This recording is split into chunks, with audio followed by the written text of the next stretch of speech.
Inzira yo gutungana. Kaza mu kiganiro inzira yo gutungana utegurwa n'ishirahamwe Transworld Radio y'i Burundi. Inzira yo gutungana ni ikiganiro kigufasha guhitamwo ukuri kw'ijambo ry'Imana.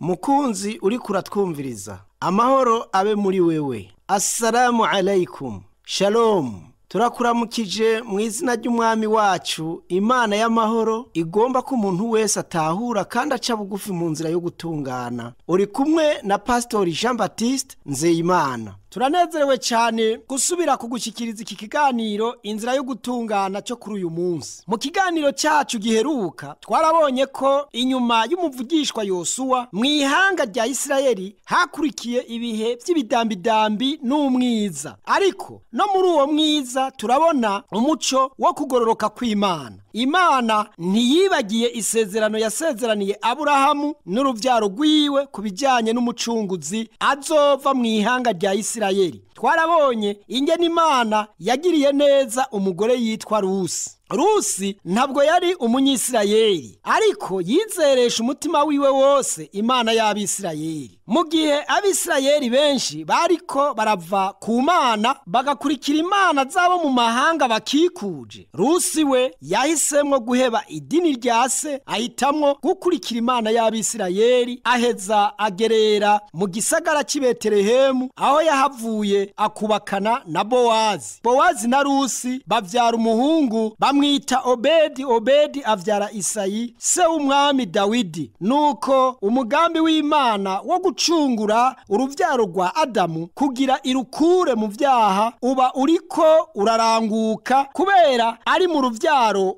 rwa Dawidi umucunguzi w'isi yaragiye kuvamwo. I Betelehemu mu gisagara Dawidi yabamwo, umucunguzi niho yavukiye. Umuvugishwa Dawidi aravugwa cyane mu vyanditswe vyeranda, izina ryiwe riseruka inshuro zirenga 1000. Mukunzi, niba ushaka kunguka ubumenyi kuvyerekeye uwuvugishwa n'Imana Dawidi, wongere wumve amajambo aryoshye yanditse muri Zaburi, turagutumiriye kudutega yompi mu kiganiro cy'uyu munsi no muri ibi bitatu bikurikira. Uyu munsi turaza gusoma igitabo cyanditswe na Samweli. Iki gitabo cyera kirakomeye cyane mu vyanditswe byose by'abavugishwa, kubera kirimwe inkuru z'ubuzima bwa Samweli n'abami batatu ba mbere ba Isirayeli, Sawuli, Dawidi na Salomo. Nk'uko twabibonye, Imana yahaye Abisirayeli abarongozi nka Mose, Yosuwa. Nubwo vyari uko, Uhoraho Imana yabakuye mu buja barimwo muri Egiputa, niyo yari umwami wabo agororotse. Imana yabategetse gushinga ihema kugira isanze ko ubwiza bwayo yagomba kuba umwami wabo. Bategerezwa kuyubaha no kuyikurikira yonyene, ariko benshi mu Bisirayeli ntibahimbawe no kugira Imana nk'umwami wabo, maze bishakira kumera nk'ayandi mahanga yose y'isi, barondera umwana w'umuntu kugira babere umwami. Mu gice c'8 cy'igitabo cya mbere cyanditswe na Samweli, ivyanditswe vyeranda biravuga biti: nuko abakuru b'Abisirayeli bose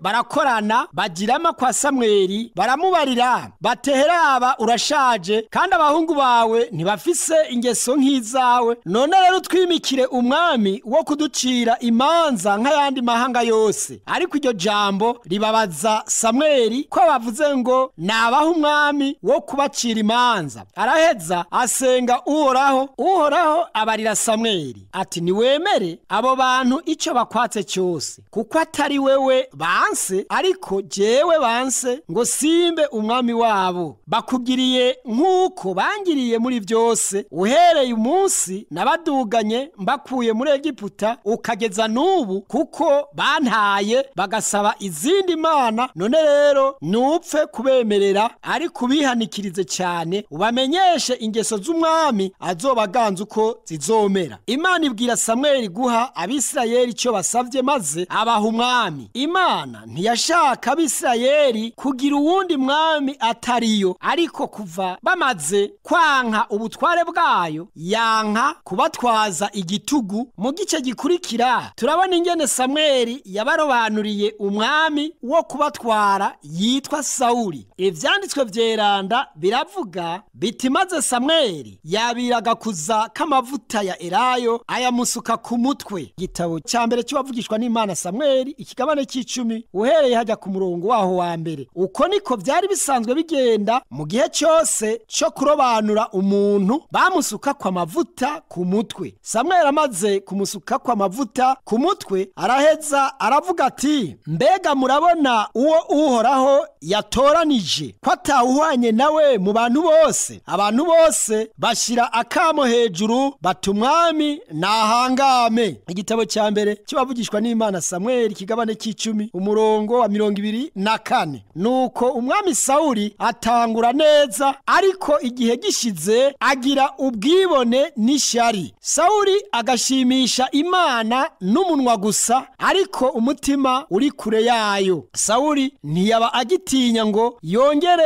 yubahe ijambo ry'Imana, maze akora ibidahimbara mu maso y'Imana. Nk'uko ubandanije usoma hajya mu gitabo cy'abavugishwa n'Imana Samweli cya mbere uhereye nyene hajya ku karongo kaho k'10 kubandanya haravuga ngo maze ijambo ry'Uhoraho riza kuri Samweli riti ndicujije icyatumye nimika Sawuli kuko yamvuye ko akanka gukora ivyo namubariye. Maze Samweli araraka akesha ijoro atakambira Uhoraho. Bukeye akoroka kare ngo aje gusanganira Sawuli. Maze Samweli ashikira Sawuli. Sawuli aramubarira aturagahezagirwa n'Uhoraho, ico Uhoraho yambariye nagishikije. Samweli aramwishyura ati mbega Uhoraho ahimbagwa n'ibimazi vyoswa n'ibindi bimazi gusumba umwumviye. Erega kumvira gusumba ibimazi no kuyoboka gusumba ibinure vy'imfizi z'intama. Kuko ubugarariji arico kimwe n'icyaha cy'ubupfumu, kandi kuba ntagondwa ni kimwe no gusenga ibishushanyo n'ibigirwamana. Ko wanse ijambo ry'Uhoraho nawe yanse kuba ku ngoma. Nuko Samweli abwira Sawuli ko agiye kwakwa ubwami bugahabwa uwundi. Mu gice gikurikira ivyanditswe vyeranda biravuga hajya mu gitabo cya mbere cy'abavugishwa n'Imana Samweli kigabane c'16 uhereye ku murongo waho wa mbere kubandanya haravuga hati maze Uhoraho abaza Samweli atuzogeza ryari kuririra Sawuli, kandi namaze kwanka kwaba umwami w'Abisirayeli uzuza ihembe ryawe amavuta uheze uze ngutume kuri Isayi w'i Betelehemu, kuko nironkeye umwami mu bahungu biwe. Samweli arasiguza ati nogenda nte? Erega Sawuli niyavyumva azonyica. Uhoraho aramwishyura ati hitana inka y'ishashi ugende uvuga uti nje gushikanira Uhoraho ikimazi, uheze uhamagare Isayi aze kuri ico kimazi, nanje nzokwereka uko uzogenza,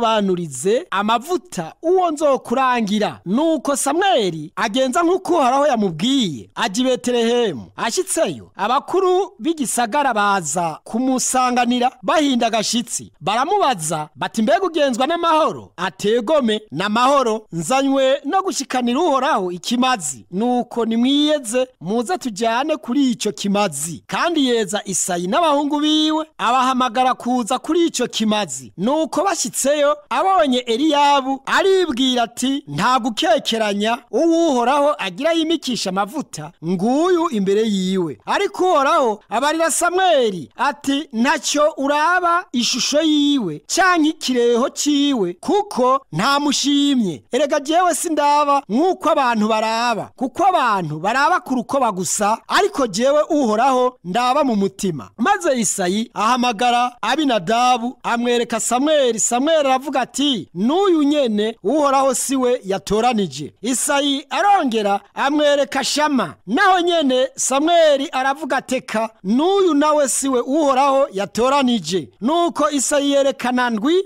mu bahungu biwe ngo Samweli abarabe. Samweli abarira Isayi atabasibo Uhoraho yatoranije. Maze Samweli abaza Isayi ati mbega abana bawe bose nabo? Aramwishyura ati hasigaye umuhererezi, ariko rero ari ku ntama. Nuko Samweli aramubarira ati tuma ujya kumuhamagara, kuko tutari bwicare ngo turye ataraza. Nuko atuma ujya kumuzana, kandi yari umuhungu w'inzobe w'amaso meza w'umunyakaranga. Maze Uhoraho aravuga ati iva hasi umusuke kw'amavuta kuko wa wundi ari uyo. Nuko Samweli aca yabira rya hembe ry'amavuta ayamusukako, bakuru be bamukikije. Kuva uwo munsi mpwemu w'Uhoraho yamaza kuri Dawidi akabushungwe. Turabona ingene Imana yatoranije Dawidi kugira abe umwami wa Isirayeli inyuma ya Sawuli. Ariko icyo mwotahura nuko Dawidi atabaye umwami wa Isirayeli uwo munsi nyene. Dawidi yari akiri muto igihe Imana yari yaramushingiye kuzotwara iryo hanga nticyari bwagere. Nuko rero yabwirizwa kurindira imyaka 10 imbere yuko yimikwa. Nuko Dawidi asubira mu mirima iri hafi ya Betelehemu kuragira umukuku wa se. Dawidi yari umwungere mwiza kandi w'umwizigirwa, naco yatinya kubera yari yizigiye Uhoraho. Dawidi ntiyari umwungere w'akarorero gusa, ahubwo yaranavuze inanga akongera akaririmba. Maze mpwemu w'Uhoraho imutera kwandika no gushyira indirimbo nyinshi mu gitabo cya Zaburi. Mbega ukuntu Dawidi yakunda Uhoraho Imana n'ijambo ryiwe. Twashaka kurangiza iki kiganiro cy'uyu munsi turavye ibice bimwe bimwe byo muri Zaburi za Dawidi. Iyumvire nawe Dawidi ari mu gahinga aragiye umukuku w'intama, yongera avuza inanga ashimisha Imana indirimbo z'amashimwe. Umviriza namwe. Uhoraho mwami wacu, erega izina ryawe ni ryiza mu isi yose. Iyo nitegereje ijuru ryawe, igikorwa cy'intoke zawe n'ukwezi n'inyenyeri byo waremye, umuntu ni iki aho umwibuka, cyangwa umwana w'umuntu aho umugendera? Hari hasigaye gato ukamunganya n'Imana, umwambika ubwiza n'icyubahiro nk'igitsibo. Uhoraho mwami wacu, erega izina ryawe ni ryiza mu isi yose. Zaburi y'umunani umurongo wayo wa mbere ugaca usoma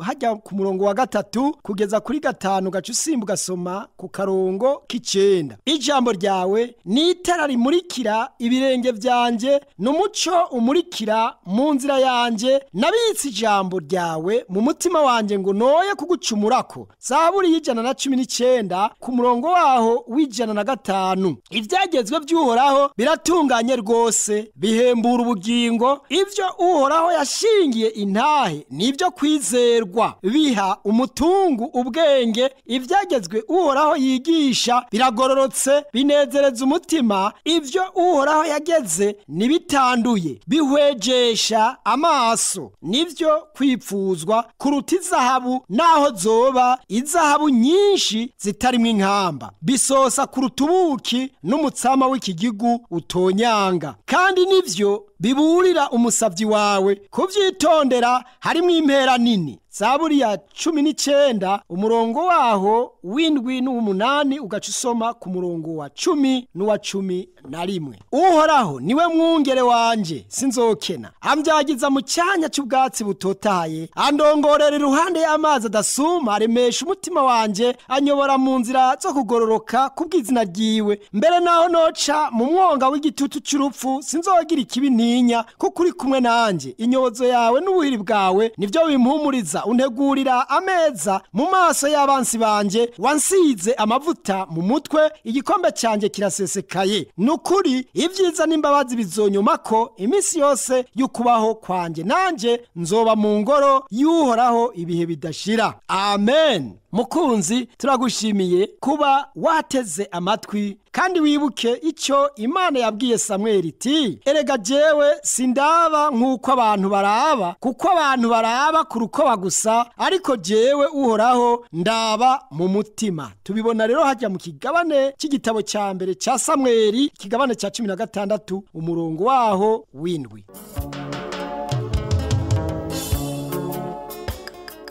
Muhejeje kumviriza iganiro inzira yo gutungana. Ufite ikibazo cyangwa icyo wunganira, twandikire ku gasanduku k'amakete 1140 i Bujumbura. Telefone yo mu biro ni 22 24 26 57. Iyo woyitelefonako mu mwanya w'amasaha y'akazi. Urashobora gukoresha telefone ngendanwa ni 71 204 197 canke 69 499 619. Email ni twrburundi@gmail.com. urashobora kudusanga n'aho dukorera ni mw'irohero ya mbere ibarabara ryitiriwe Gerere inimero 27.